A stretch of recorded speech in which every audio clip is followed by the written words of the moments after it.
Olá pessoal, para iniciar o tema que eu vou abordar hoje, eu acho importante primeiro ressaltar um pouquinho do que veio antes, né? Que foi antes da Revolução Industrial, foi a transição do período feudal para a Revolução Industrial, né? Enquanto na Europa o trabalho basicamente era no campo, né? E principalmente a mão de obra exercida no campo era mais de plantação de, de plantações e de criação de animais, né? A gente pode ver com algodão que as mulheres fiavam, né, de forma manual, também a lã das ovelhas, mas com o tempo, com o cercamento também das terras e o surgimento de novas tecnologias, esse período vai se dar por fim e dar início à Revolução Industrial. Bem, a segunda Revolução Inglesa, né, com a Revolução Gloriosa, foi de 1688 a 1689, foi um movimento revolucionário, né, de caráter pacífico, ocorrido na Inglaterra.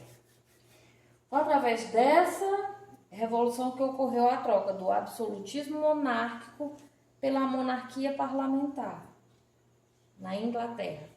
E foi o que fez com que contribuísse nas mudanças e nos impactos relacionados à transição, né, de feudo para a revolução, do artesanato à maquinofatura. Nas figuras acima, vocês podem observar como era o trabalho na forma artesanal.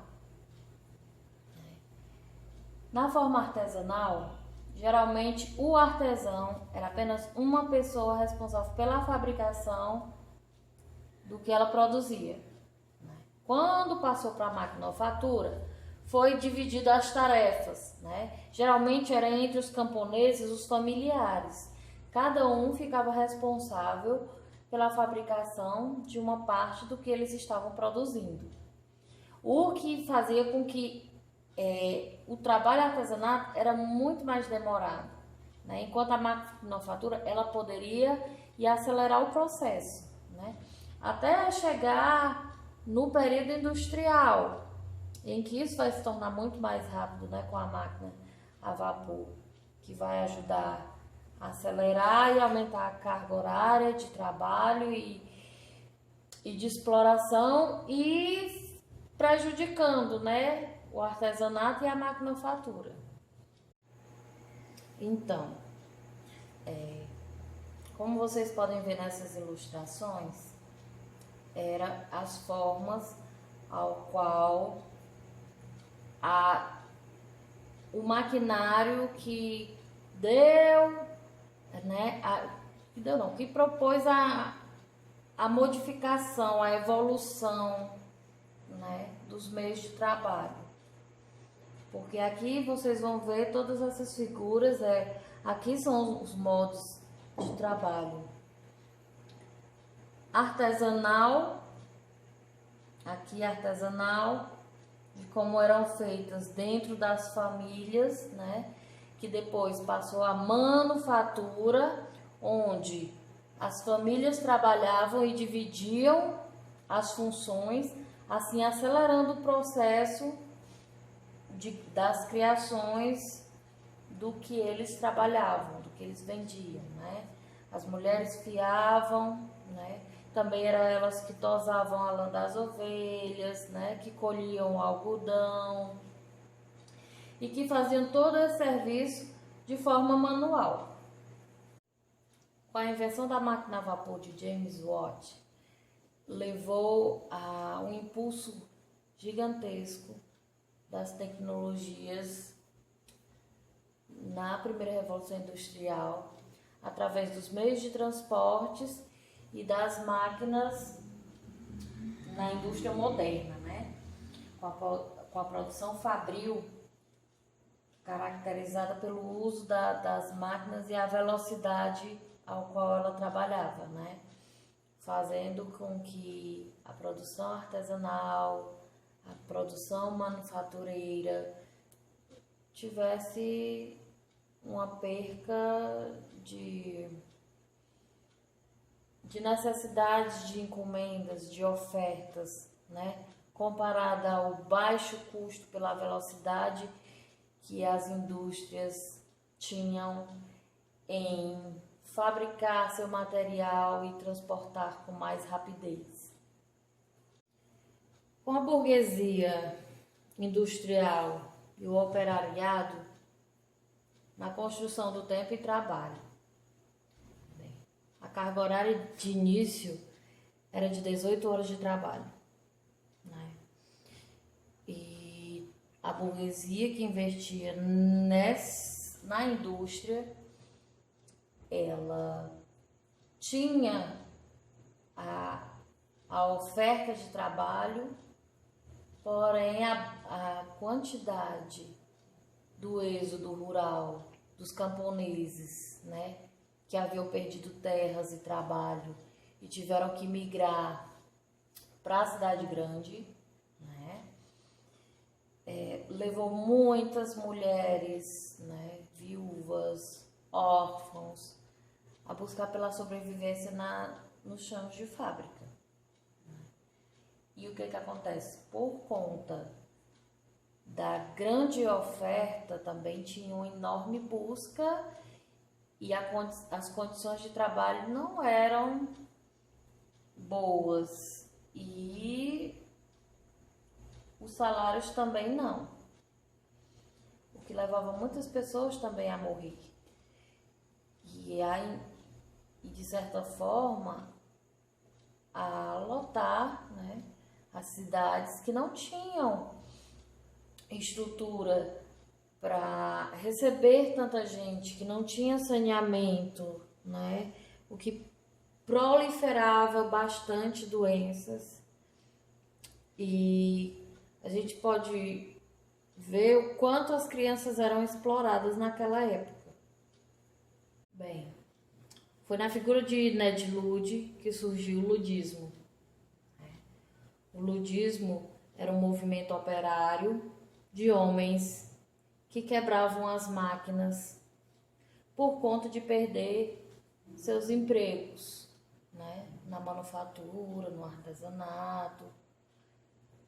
E o movimento ludista também deu muita voz a outros movimentos, como o cartismo, né? O cartismo lutava por direitos trabalhistas, né? Contra o abuso infantil, né? A construção de sindicatos, né? O movimento de greves, né? A busca dos direitos dos trabalhadores. E teve, além de Ned Ludd, como essa figura inicial, né? Teve o Fergus Edward Connor e William Louvet, que foi os cartistas, né? Que o cartismo é chamada, eles produziram uma forma de manifesto chamado Carta do Povo, né? Que exigia uma série de direitos, principalmente exigiam o voto secreto e universal, né? Reivindicavam a diminuição da carga horária para 8 horas de trabalho, né? A regulamentação do trabalho feminino, a extinção do trabalho infantil, folga semanal e o salário mínimo. Como a gente pode observar que as crianças eram exploradas não apenas na indústria têxtil, mas também nos minérios de ferro e de carvão. Por quê? Por conta do tamanho das crianças poder entrar nas minas, né? O que ocasionava também muitas mortes, devido a essa condição precária ao qual as crianças eram exploradas. Consequências da Revolução Industrial, né? Podemos ver a proliferação de indústrias. Máquinas ganham importância no processo de produção, a diminuição da necessidade da mão de obra especializada, a jornada de trabalho de até 14 horas por dia, contratação de mulheres e crianças em larga escala e o surgimento do proletariado, né? O aumento das favelas, a falta de saneamento básico, péssimas condições de trabalho, proliferação de doenças e todas essas problemáticas ocasionadas pelos avanços da Revolução Industrial, que a burguesia não tinha essa preocupação do que ela, com a sua indústria, causaria, né? A única importância realmente para a burguesia dona das indústrias eram os lucros, né? Só que o que levou este impacto teve que acontecer através do povo, né? Através das greves, né? Das lutas de classe, da busca por direitos, para que se tivesse as conquistas que se tem hoje, né?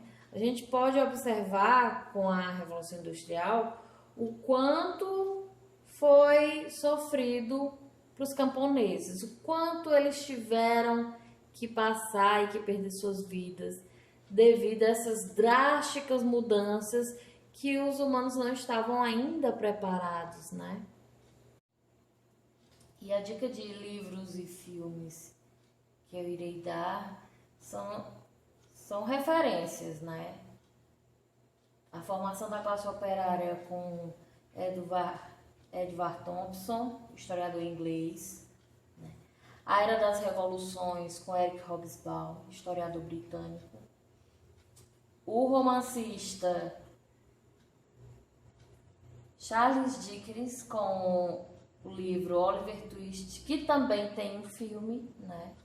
Oliver Twist, de 2005, que vai contar a história de uma criança nesse período da Revolução Industrial, né? A gente vai ver também com Charles Chaplin, em tempos modernos, né? A exploração do trabalhador, né? A alienação do trabalho, né? Os danos que a alta carga horária de trabalho causava nos trabalhadores, né? E é um filme clássico, né? O Oliver também é maravilhoso para você ter noção. E também é excelente pedida para que os alunos busquem assistir, escolher um desses dois filmes, escrever uma redação sobre o entendimento do filme, né? Pode valer nota. E é isso.